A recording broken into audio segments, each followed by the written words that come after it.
Welcome back. A big story across America tonight. A potential ban on the popular social media app TikTok. A delayed aid package signed by President Biden approving funding for U.S. allies, including Israel, Ukraine, and Taiwan, also includes a provision that could lead to TikTok being banned in the United States. The law directs TikTok's Chinese parent company, ByteDance, to sell the app to an unapproved buyer within the next 9 months. Otherwise, it will be banned. As for how likely an actual ban is, well, that's not clear. And if it happens, it might take a while. TikTok has already announced plans to sue, and lawsuits could delay the ban or toss it out entirely. This bill, with its broad range of provisions, passed overwhelmingly in both the House and Senate, but the fact that it includes this potential TikTok ban is raising some eyebrows. JC Herz joins us now to talk all about it. She's a cybersecurity consultant who's worked on these issues for many agencies, including the Pentagon. She's now a senior vice president at Exiger, a supply chain management tech company. Did I say that right, JC? Yep. Yeah. All right, perfect. So you've said here on Scripps News, thank you. You've said here that you support a ban because of national security. So for people at home tonight scratching their heads about this and why it could be a threat to national security, can you explain why you think it's such an issue? So in China, there's something called civil military fusion, which means that the government and corporations work together on their shared agendas. And when they don't have a shared agenda, they work on the government's agenda.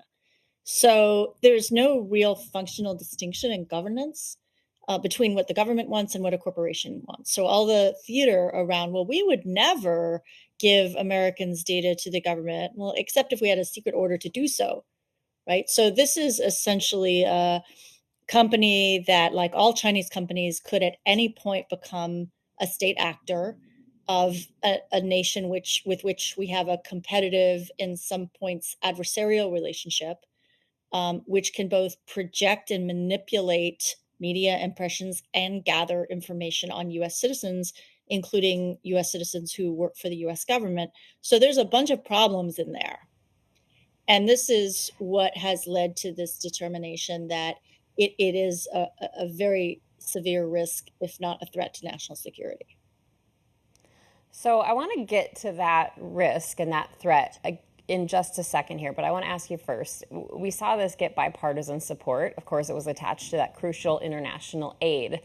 But we also saw bipartisan opposition with multiple lawmakers bringing up First Amendment issues. It's making a young progressive Democrat like Representative Maxwell Frost and a staunchly anti-government Republican like Representative Thomas Massie actually come together to oppose it on data privacy grounds. So if this is about broader data protections, why not push harder against American companies too? I know you just laid out this whole agreement between the government of China and their companies, but do you think we'll see that?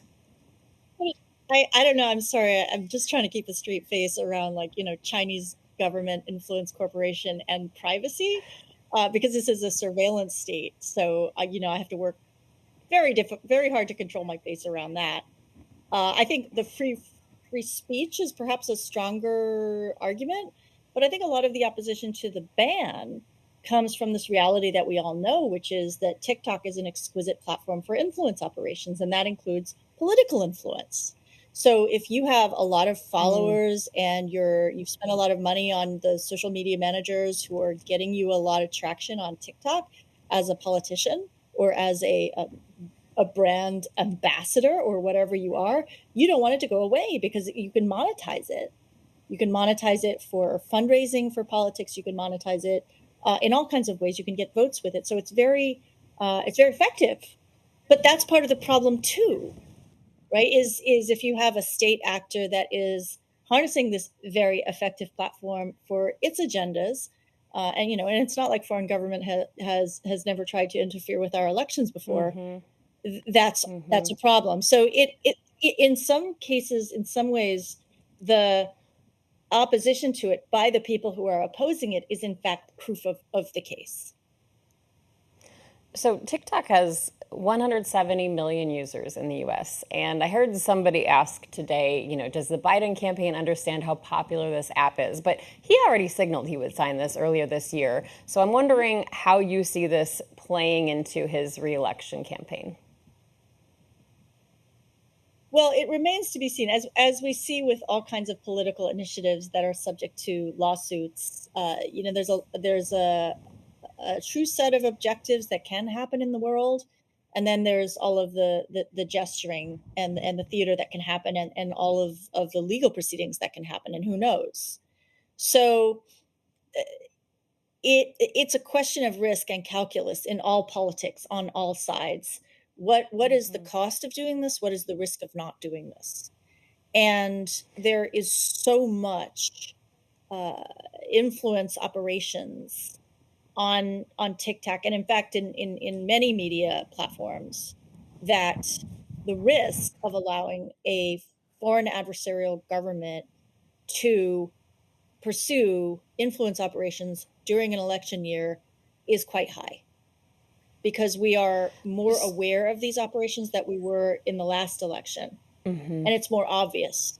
And there's a political cost there if you allow that to persist as the president of the United States.